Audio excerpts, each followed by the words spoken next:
while I'm talking, I can't look at the chat because I'm vain, so I'm not wearing my glasses, but I will occasionally wear my glasses and look at the chat.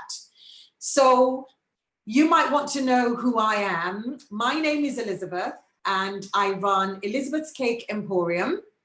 And that was before COVID hit, because once COVID hit, a lot of industries like mine were affected. So I created the Luxury Business Emporium. So I will send you details of that much later on when I finished my talk. But for now, just a bit of background about me. Many years ago, when I graduated, I became a microbiologist. I was a scientist. And believe it or not, I actually worked with viruses such as COVID. I literally did in the lab. I was a diagnostic scientist as well as a research scientist. So COVID right now is very interesting to me on several levels. However, after many years in the laboratory, I didn't want to be a lab rat anymore. So I decided to go off. I did another master's degree, bringing my degrees to 5, I think, at the last count. I think I have 5 degrees. And then I went into the city and I started working in the city as a headhunter. So I recruited chief executives, I recruited chairmen, I recruited directors, finance directors, name it, I recruited very high level. And then I was getting burnt out. After 5 years or so, I was thinking, I can't do this for the rest of my life. I've always been passionate about cakes, about patisserie, pastry. So I decided to go off and create my cake company. And the cake company is called Elizabeth's Cake Emporium, and we grew to be one of the best in the world. And I did that with literally no money. I remember very well, I had £40 in the bank, and I had an old mixer, an old Kenwood mixer, and that was it. And cake making has brought me so many interesting things that I've done over the years. I mean, I've been flown out to everywhere, almost everywhere in the world. I've worked with princes, princesses, palaces. I've done royal weddings. I've worked on yachts. My cakes have been flown all over the world. So it's been a different world for me with the cakes. However, like I said, COVID hit. So that means I went from hero to zero overnight. However, this is about resilience, and it's about, what I'm going to talk about today is about luxury business. So if you're all in business, I've been told you're all running your businesses. If you're all in business, it's about getting those rich clients. Because the one thing I realized I was very good at doing was attracting rich clients. And I'm going to share a little bit about how I did that with you. But before I do that, I need to set the stage. Because of COVID, the operating environment for all our businesses is completely different. So there are 5 things you need to think about. The first one is buyer behavior. In any environment, whether the environment is stable or unstable, your buyer is going to behave in a particular way. So I'll give you an example. When COVID hit, what rich clients were doing was what they did was they sent private jets, they sent airplane tickets to all their family around the world to get them to base.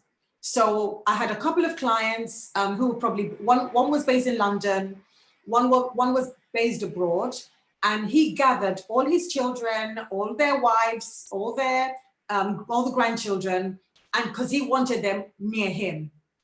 Another client, for example, bought an island so he can take all his family out of London and onto this island, very near Ireland. Another client bought a pod, a space pod. And another client started looking at things like regeneration after death and stuff like that. So the buyer behavior was completely different for each type of client. and I mean each type of rich client, and I'm going to go into the different types of rich clients that you can have in a minute. So the second thing you need to be aware of is consumer psychology. The UK is an amazing example. As soon as COVID hit, what did people do? They rushed to the supermarket, start buying toilet roll. Why toilet roll? I do not know. But there was something in people's psychology that made them go out and start hoarding, not rice, not essentials, but toilet roll. And again, during these COVID times and post-COVID, the way people buy is changed and will be changing. So you need to be aware of that. The third thing you need to be aware of is new legislation. So there's going to be new legislation. So for example, in the UK, we have the COVID Act. Many people in the UK are not even aware that there's a lot of legislation around the COVID Act. And why is that important? So for example, when I was looking through the COVID Act, I discovered that if I want to start making cakes again during COVID and after COVID, there are certain things I need to do. So for example, the supply chain, where my food has come from, I need a document stating that. I need to know how many people have touched the food in my kitchen when I deliver to a venue. I need a document for that. So many of you need to go back and check your legislation, either for the state you're in or for the city you're in or for your country, to make sure that there's a COVID Act that you're not in breach of. Many people are very unaware of this, but I thought I should let you know. Number 4, the fourth thing that you need to be aware of is new innovations. So as a result of COVID, a lot of people pivoted. They started doing other things. They started maybe, for example, a friend of mine who does stationery, she started making acrylic screens. She started making acrylic screens for shops. So there's a lot of things people started doing. You know, they pivoted. Dress designers started making masks, etc. However, that is not enough in itself because it's not sustainable.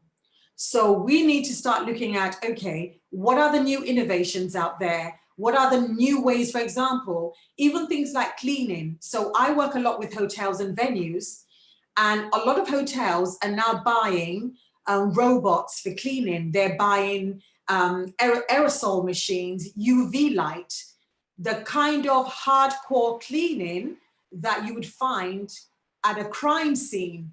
That is the kind of cleaning that a lot of hotels are into now because they want their people to come back.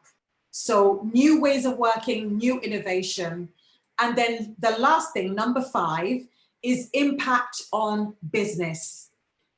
We can't underestimate the impact that COVID has had on business. So for example, in the UK, I know that we're billions and billions and trillions right now in debt.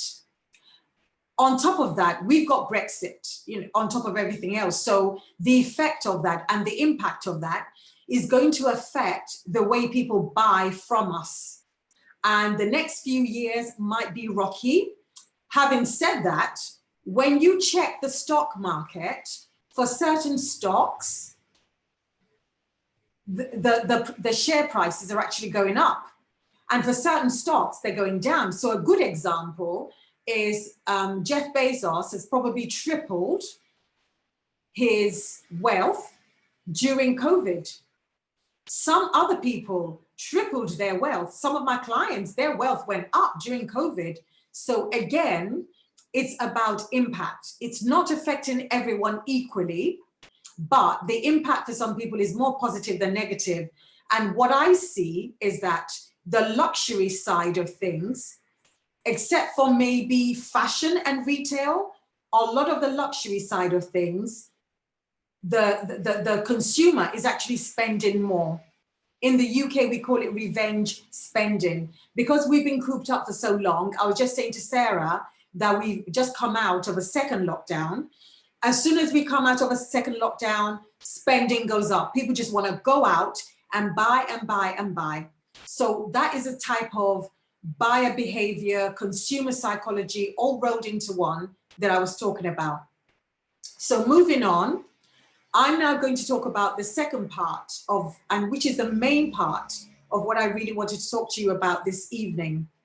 So I created the Luxury Business Mastery Academy because a lot of people were asking me one particular question.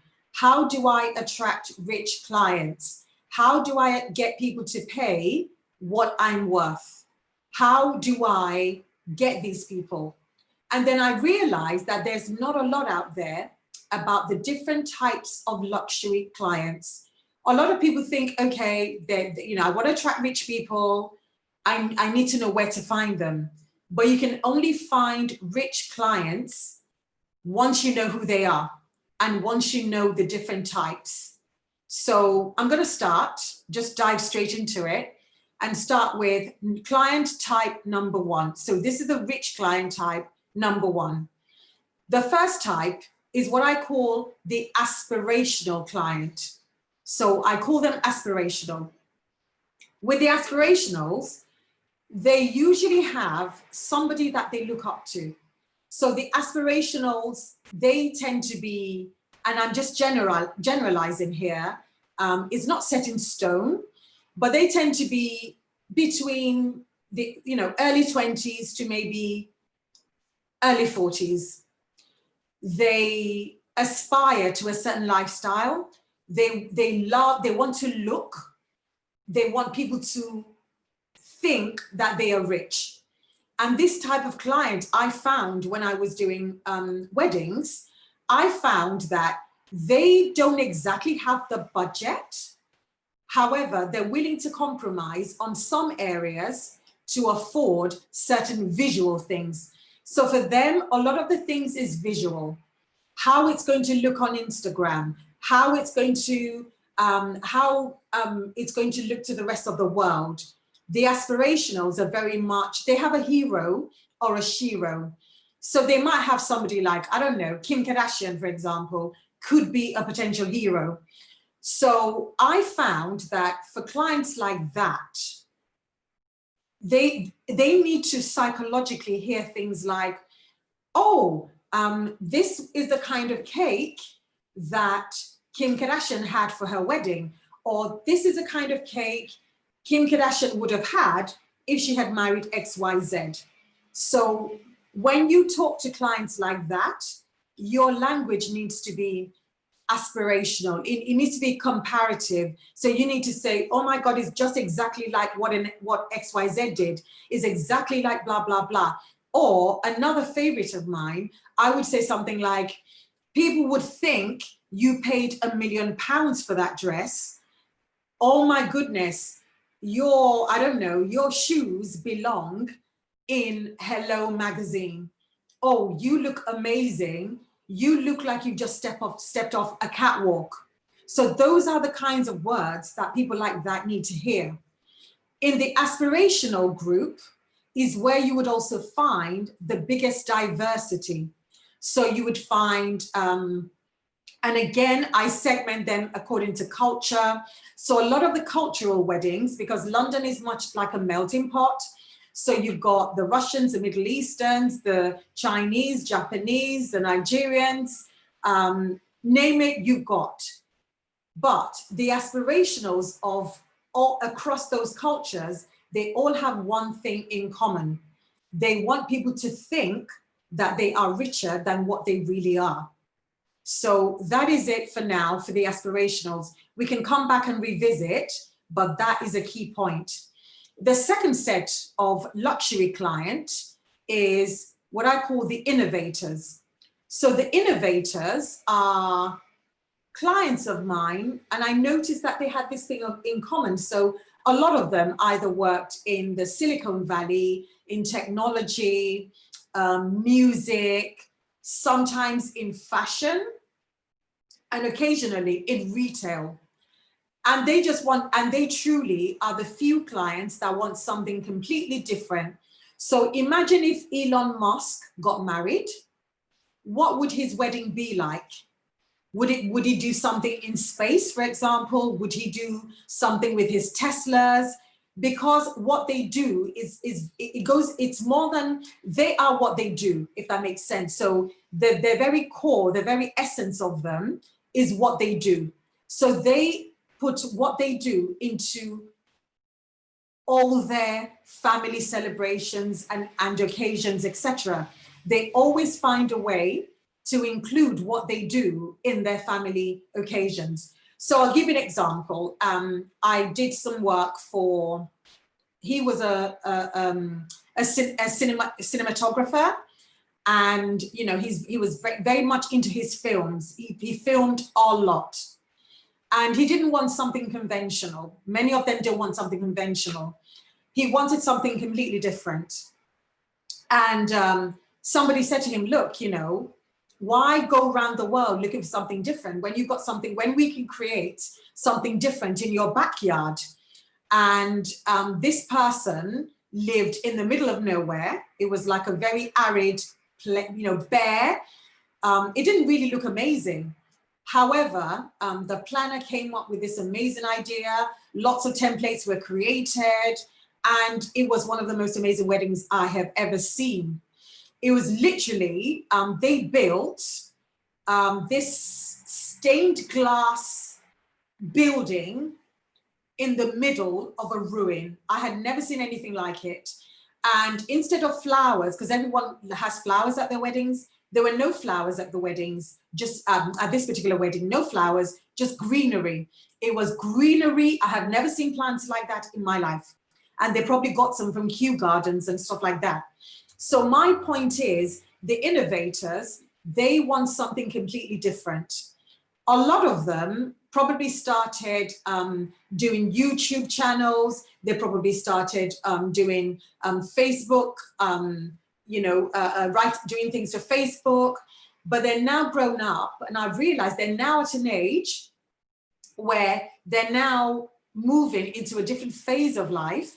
They're now buying differently. So for example, somebody who's an innovator will probably not send, they might not send their child to a regular school. They might want some sort of different education for their child. So again, it's about you thinking, okay, if I want to attract this particular group of rich clients, what do I need to do? What will attract them? So again, that's that for the innovators. The next set of clients that I noticed during my time serving really rich people is what I call the ones who are aesthetically led. So they are led by the vision. They're very visual, and not just visual, but everything has to be perfect in straight lines. They like order. So everything has got to be aesthetically pleasing. It has to look perfect. It has to look faultless and spotless. So for them, little things like you being orderly as a person. So for example, I've got a stray hair that on my shoulder that's driving me crazy, and I've been trying to tuck it in. Things like that will drive them crazy because it's a hair sticking up, is not in order. Things have got to be uniform. Things have got to be straight lines. Even if there are curves, the curves has got to be really beautifully rounded. And I happened to work with such a client once, and it wasn't a nightmare because it was a lot of learning for me. But this particular client, the focus for them was on that visual. So the most important person on that team was the photographer. And they had a particular look, a particular aesthetic, and it was worth it for them in the end because all the images looked faultless. It was perfection. But did anybody else have fun? No. There was not a lot of fun, but there was a lot of visually perfect images.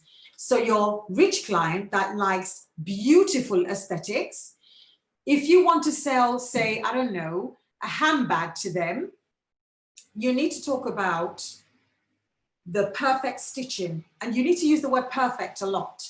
You know, perfect stitching, straight lines, the trim, the inside of the bag, the bottom of the bag. You know, you need to show the value and the craftsmanship and the perfection of that craftsmanship to them. So that is client type number 3. So the aesthetically focused client. Client type number 4. I call them the simply the bests. Now, the simply the bests are very, very much label driven. So some of them I actually segment the simply the bests. There are some that like old type of brand labels. So they're very crazy about your Chanel's, your Dior, etc. And then you have those that like new labels.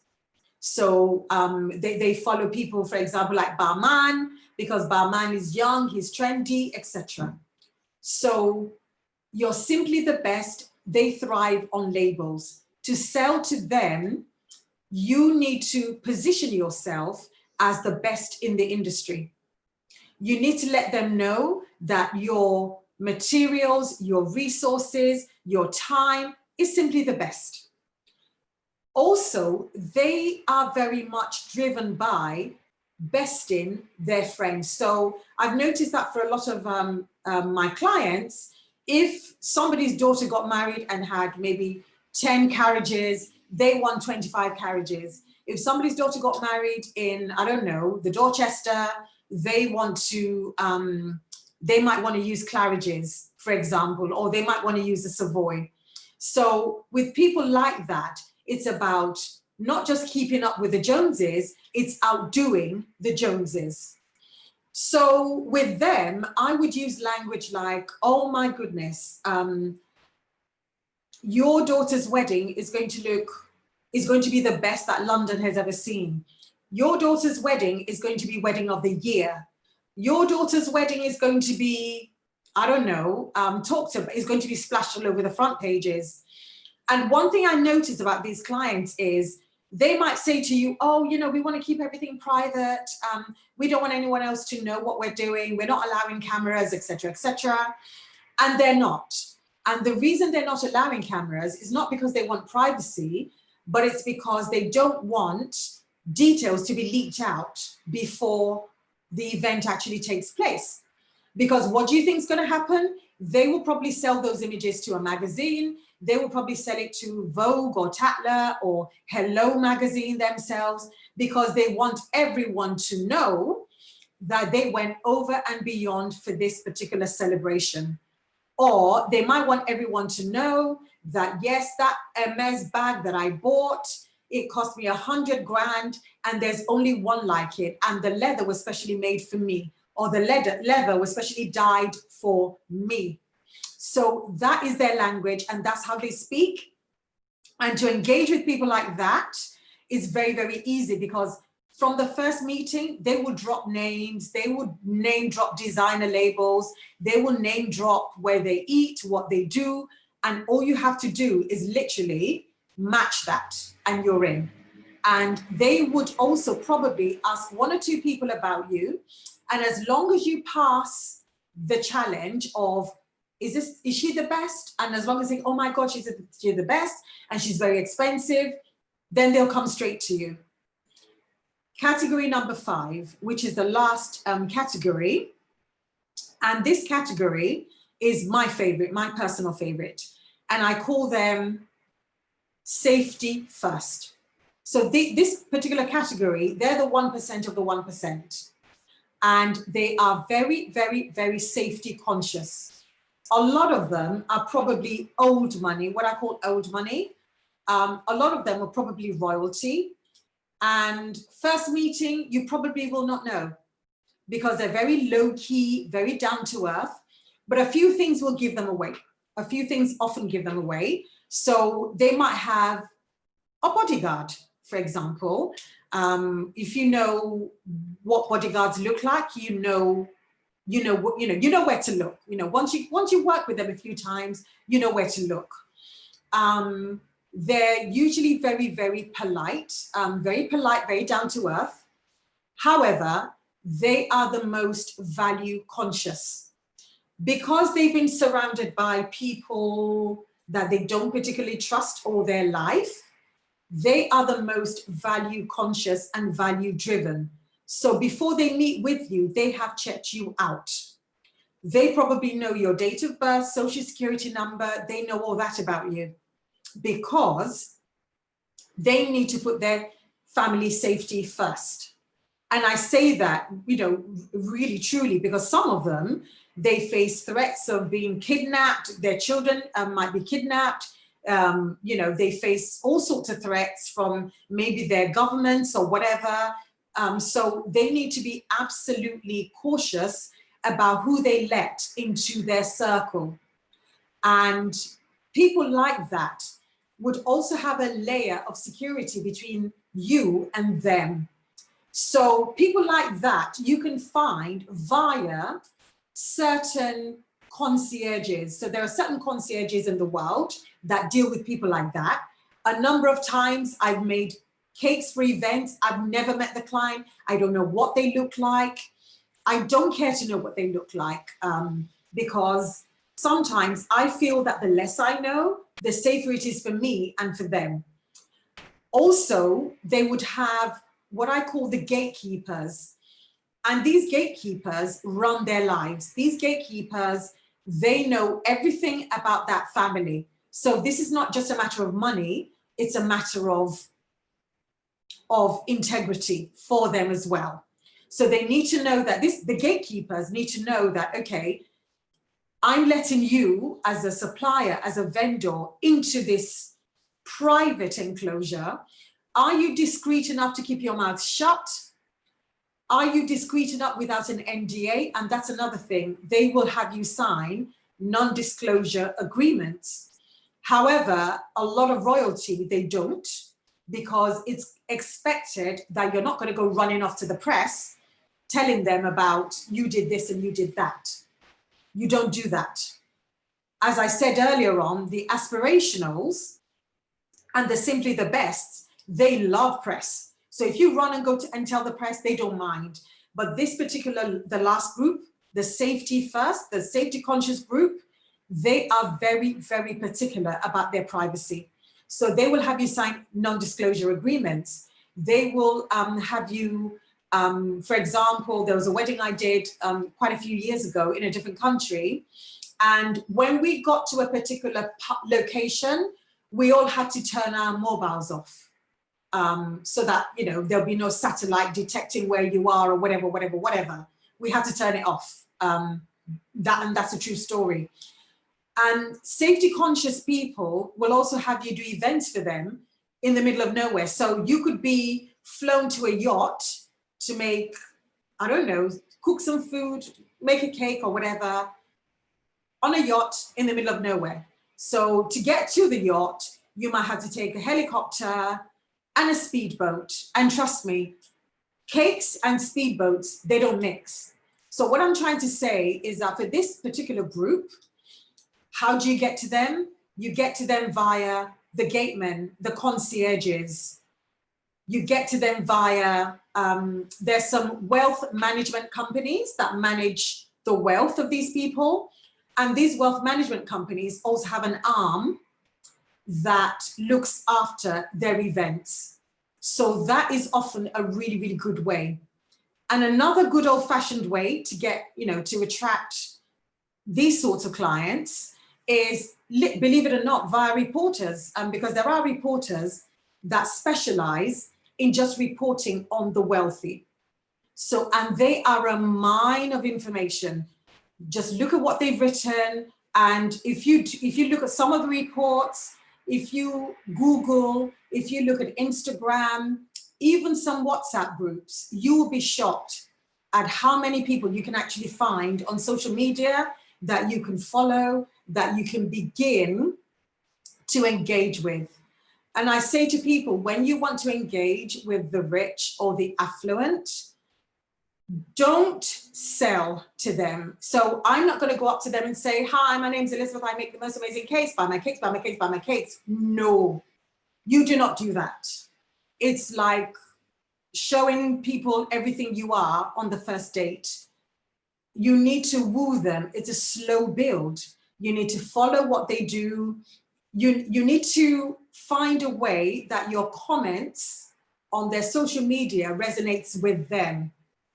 And it needs to be because they've grown up sniffing out inauthentic people all their lives. So if you're a new person trying to get into that sphere, you need to be very, very cautious and very careful. So it needs to be sort of like one step to them, and then you take a step back, and then another step, and then a step back. Because it's about, I call it laying crumbs. So if you want to catch a mouse, you lay little crumbs, you know, little crumbs. You don't cook a 3-course meal and put a mouse trap on top of it. You don't do that. So roughly, those are the 5 types of clients that I've identified during the course of my working with that category of client. And for me, some of them are the easiest clients I've ever worked with. Once they're comfortable and happy with you and confident in what you do, there's no need for them to look over your shoulders or second guess or anything like that. They're very, very happy with whatever you do, and they're very, very easily pleased sometimes. The most difficult group I find to work with in that 5 category are the aspirationals. Because to be fair, they probably saved up a lot to be able to afford this, you know, this lavish event. So I need to step up and make sure that I'm delivering more than value. So I can tell an aspirational a mile off. So I often have little surprises. So if they want a 4-tier cake, I might make it a 5-tier cake. I might make it a 6-tier cake, make the design even more lavish than discussed. There's a lot I tend to do because they respond so well to that generosity of spirit. So the aspirationals can be slightly tricky to work with, again, but I find once you get over that barrier, they're your friend for life. And they often have the highest referral rate out of all the categories. Because they're simply the best, they wouldn't want to share you with anybody because they want you to remain their little secret, you know. Oh my God, that's amazing. Who did that for you? They never share their sources with their friends. They might occasionally, but they don't tend to. So the aspirationals can be your biggest source of referral if you play your cards right. So I've been talking for God knows how many minutes, so I'm going to stop now and find out if I've got any questions. So let me just, okay, so I am checking and I probably will need help. So I'm going to go into the chat. Let's have a look. Let me go to Q&A. Okay, there are no open questions so far, guys. Okay, so I need questions, guys. Let me see. Okay, so let's have a look. Attendees, okay, so let's go into chat again. Okay, great. Okay, so, okay. Okay. So while I'm waiting for questions, I'm going to read out your comments. Elizabeth, all of this is gold. Thank you for your generosity. Oh, I love you, Diana. Thank you. Yes, one of the best webinars I've seen at ASW so far. Thank you. Okay, so a question. Can you share with us how you approach an affluent person in a party, for example? And that question is from Yasmin Hidalgo. Okay, so this I can answer because when I was recruiting, and remember, I had to recruit chief executives and high-end directors. When you're at a party and it's a networking party, everyone knows the purpose is to network. So I would literally, this is what I would do. There are 2 things I can do. I would go up to someone if they're by themselves. Now, if there are 2 people chatting and they're very intense in their conversation, I will not join 2 people because one of them is going to give you a dirty look for if you interrupt them. So I would find one person on their own. I will go up to them and I will say, hi, my name's Elizabeth. And I would say, how do you know the host? Or if I'm at a talk, if it's, because I used to network a lot, I used to go to a lot of speaking gigs, I would say, have you heard the speaker before? And they'll answer, yes, I heard the speaker before, or no. And then if they've never heard the speaker before, I would say, well, I haven't. I'm really, really looking forward to hearing from them. What's the one thing you would like to take away from this talk? So that's for the no. If the person turns around and says, yes, I've heard the speaker before, I would say, oh, where did you hear them speak? And they might say, I heard them speak last time I was in London, yada, yada, yada. And I would say, so for you to come back again, they must have been really amazing. What is really amazing about this speaker? So I get into conversation. So that's a brilliant opener. Another thing I do when I'm at a party, and if I happen to know the host, and if there's a particular person I'm targeting, I will tell the host beforehand. I would say, look, I need an intro to XYZ. And the host will often, in you know, most cases, yeah, no problem, Elizabeth, I will introduce you. So the host comes along and introduces me to this person. And I will say, hi, my name's Elizabeth. You know, I've read or heard so much about you, and it's a pleasure, you know, an honor meeting you. Can you tell me a little bit about XYZ? Because I would have prepared. Or I would have said something like, I saw an article that you wrote in The Economist, and I enjoyed the article. What gave you the inspiration for the article? That you just need to ask open-ended questions. So it's not yes or no questions. Now, if it's a party that you don't even know, you don't know the person, you don't know anybody, there are 3 subjects that you can talk to anyone about. And it doesn't matter whether they're rich or poor, there are 3 subjects. You can talk to them about relationships, you can talk to them about health, and you can talk to them about spirituality. Spirituality, I will put to one side for now, but certainly health is an amazing one. I promise you, everyone has a weight issue, a fitness issue, even COVID right now is a brilliant issue to talk about, but I won't talk about COVID per se. I would talk about, oh, you know, I might say something as an opener. I might say, you know, after we do the hello, how are you, and pleased to meet you, and blah, blah, blah. I would say, well, I've been reading a lot of articles, health articles, and I read that this particular fruit, I'll name the fruit, it could be lemon, it could be an apple, whatever. This particular fruit is an immune booster, and it has a lot of immune boosting properties. What do you think? You know, what do you take anything to boost your immune system? So that again, you know, it's a harmless question.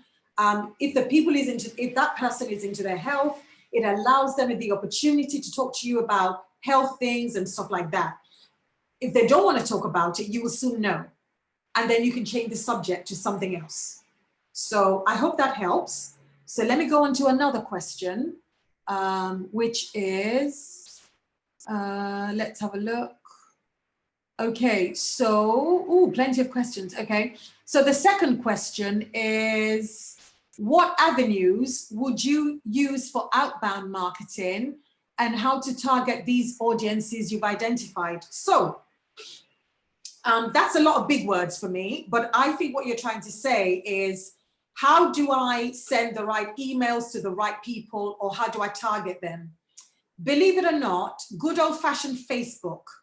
So if I were to do a Facebook ad, for example, or an Instagram ad, and I promise you the results are astounding, and I'm going to talk about a third one as well, so you need to remind me. So Facebook and Instagram, I would target based on lifestyle.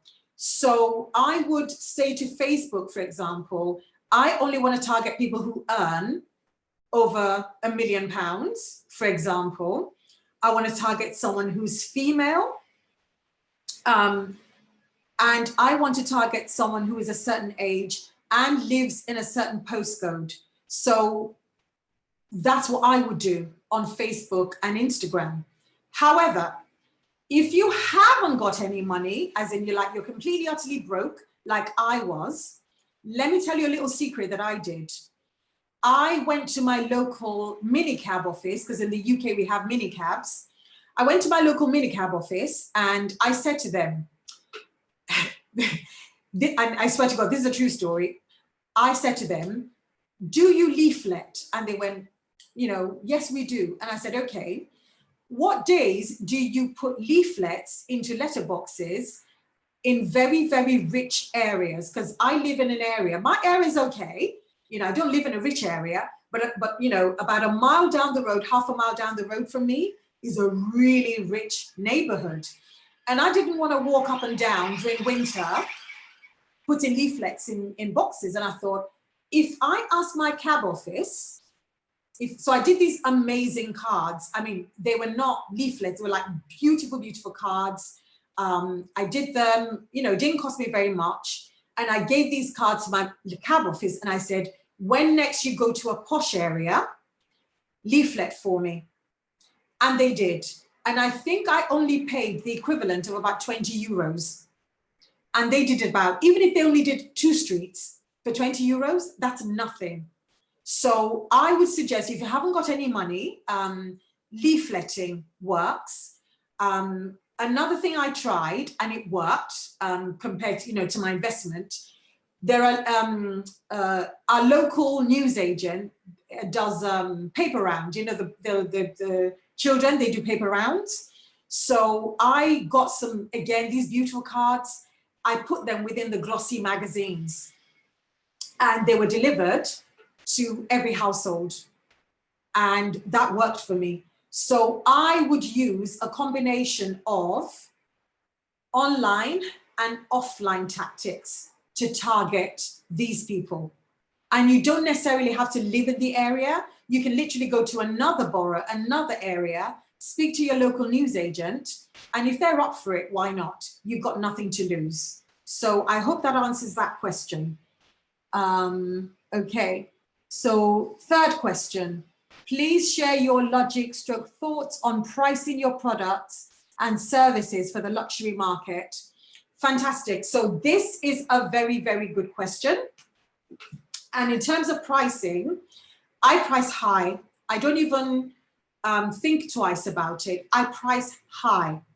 The reason I price high is because different categories of clients will negotiate with you differently. If I had a storefront, for example, I can fix my prices so they can walk in, have a look at the prices and go, right, want it, don't want it.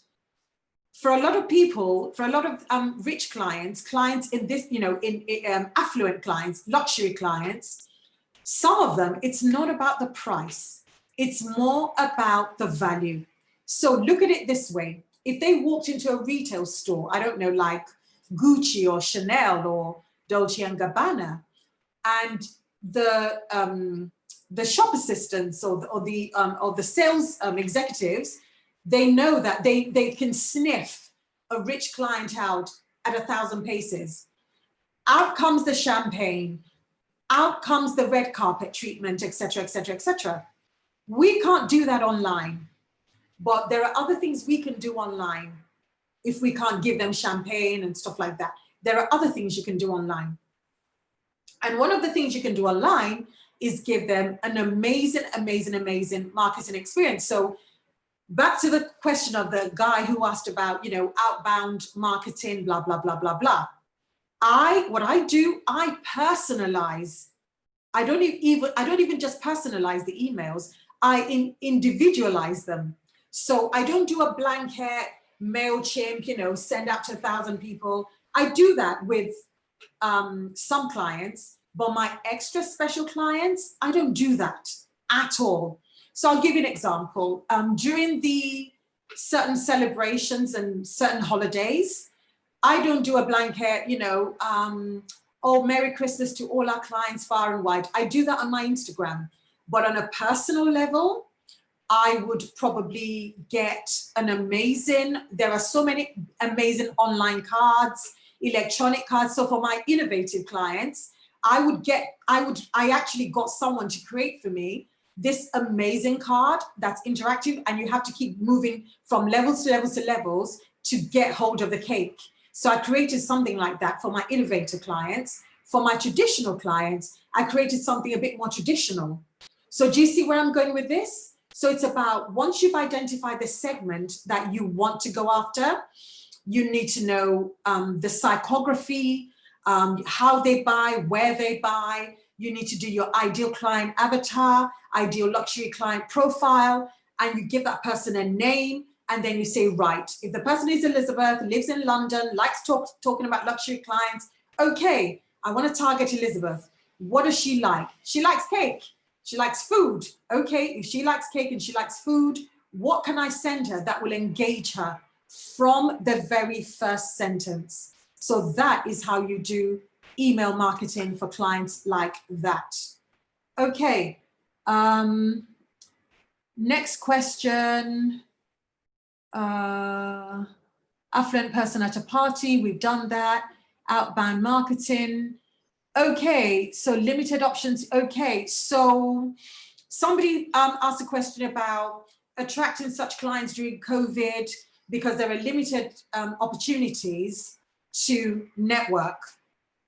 I would actually say the opportunities right now are actually a lot better. Because think about it, if you had to go to, I mean, I know that people say that face-to-face is better than, you know, online or whatever, but this is what I would do if I were you. I would follow, if I'm trying to target someone, I would follow them. Instagram is a brilliant place to follow people.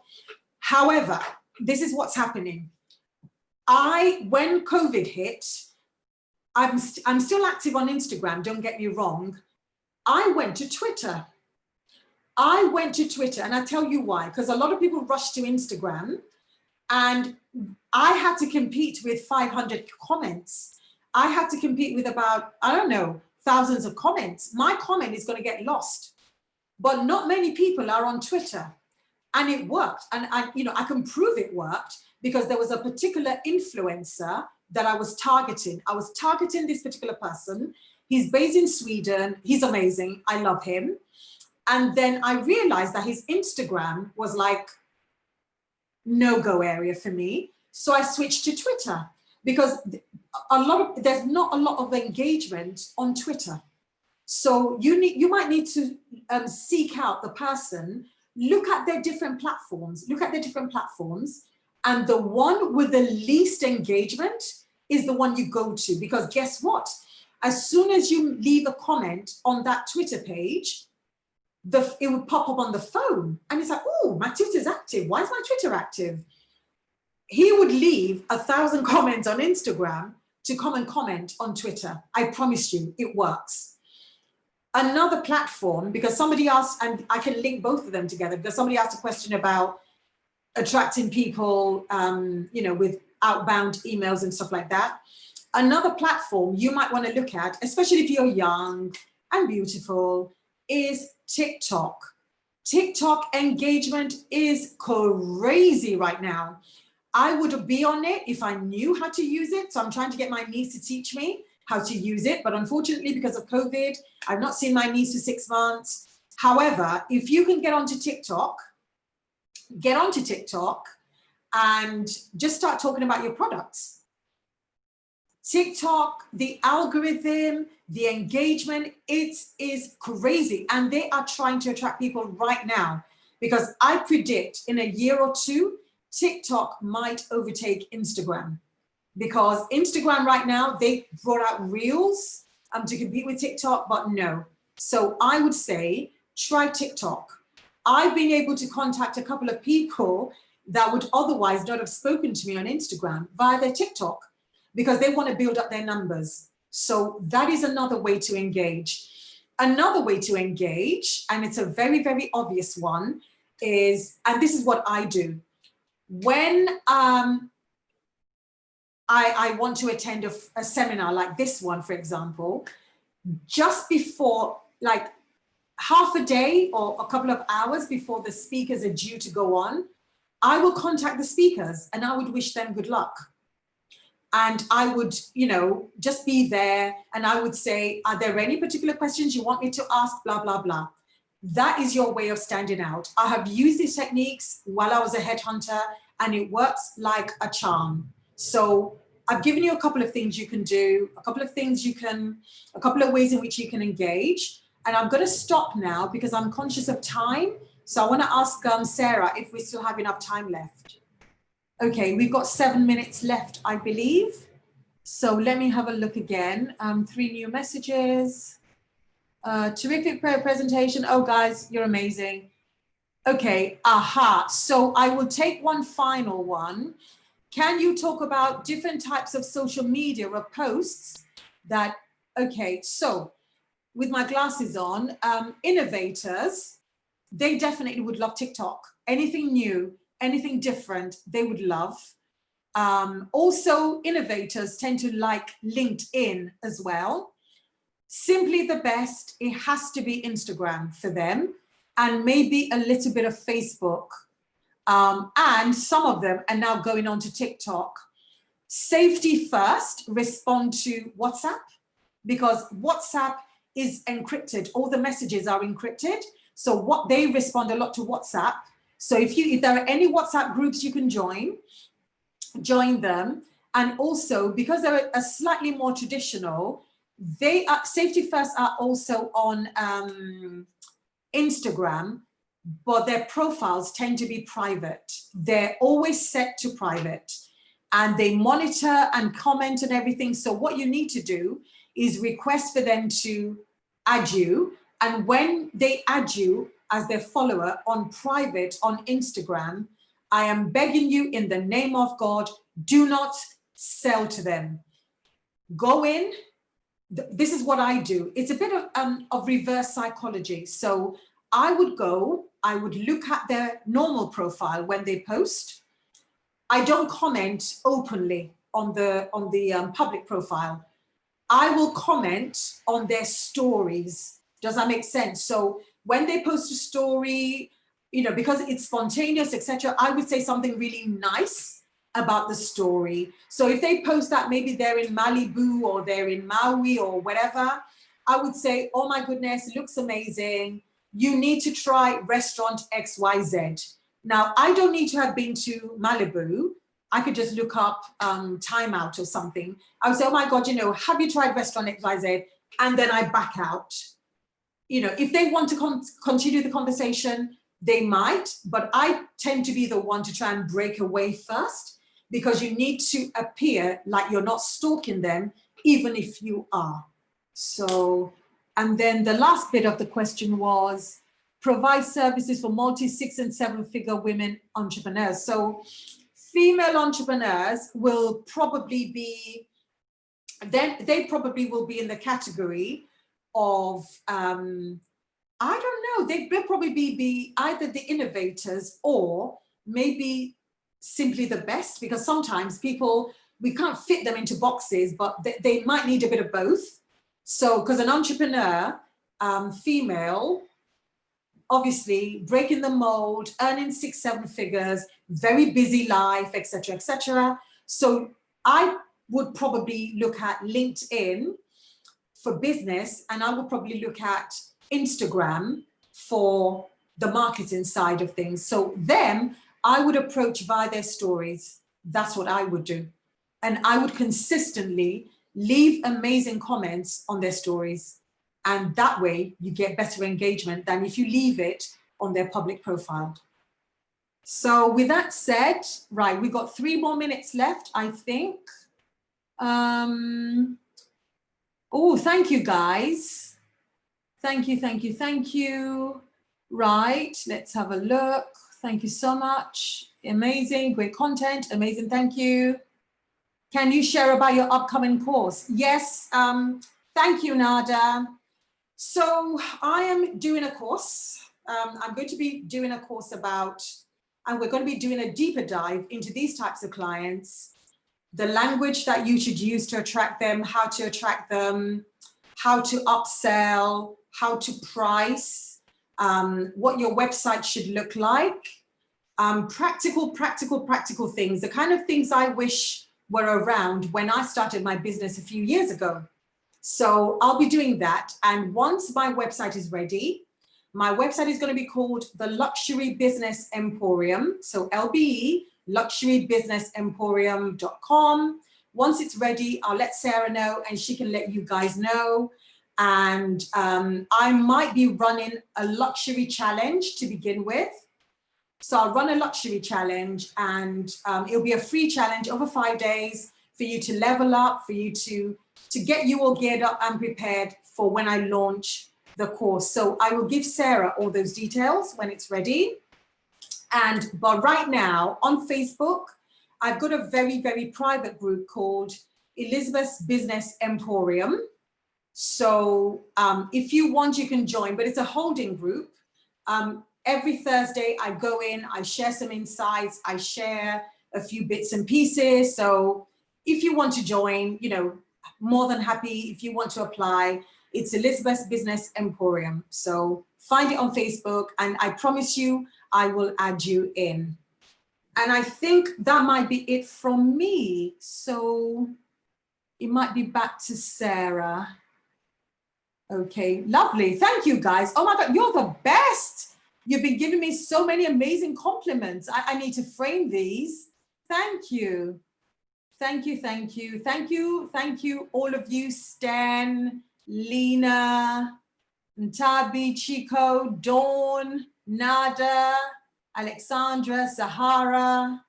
Thank you very much. So, over to you, Sarah.